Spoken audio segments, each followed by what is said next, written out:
আমি আসলে মানে সমস্ত সাকিব প্রেমীদের জন্য, ভাই বোনদের জন্য, সবার জন্য আমি খুবই দুঃখ প্রকাশ করছি এবং আপনারাও জানেন আমি কতটা মর্মাহত, কতটা কষ্ট পাচ্ছি আপনাদের জন্য যে আমি একটা ছবি বানালাম আপনাদের উদ্দেশ্য করে, এত চমৎকার একটা ছবি বানালাম কিন্তু আপনাদেরকে দেখাতে পারছি না এখনো পর্যন্ত। মানে ঠিক আসলে মানে কি বলবো, সিনেপ্লেক্সে আসলে এই ছবিটা সিনেপ্লেক্সে দেখার যে একটা মানে একটা অন্যরকম সেটা কিন্তু আপনাদেরকে আমরা দিতে পারিনি।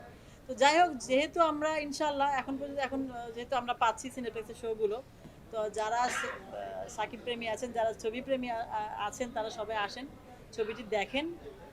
আমার মনে হয় আপনাদের সবারই ভালো লাগবে। আসলে এটা আমাদেরকে এখনো কিছু বলা হয় নাই। আমরা গতকাল রাতেও আমার থেকে লোকজন রওনা দিয়ে চিটাগাঙে ডিসিপিটা পৌঁছে দিয়েছে।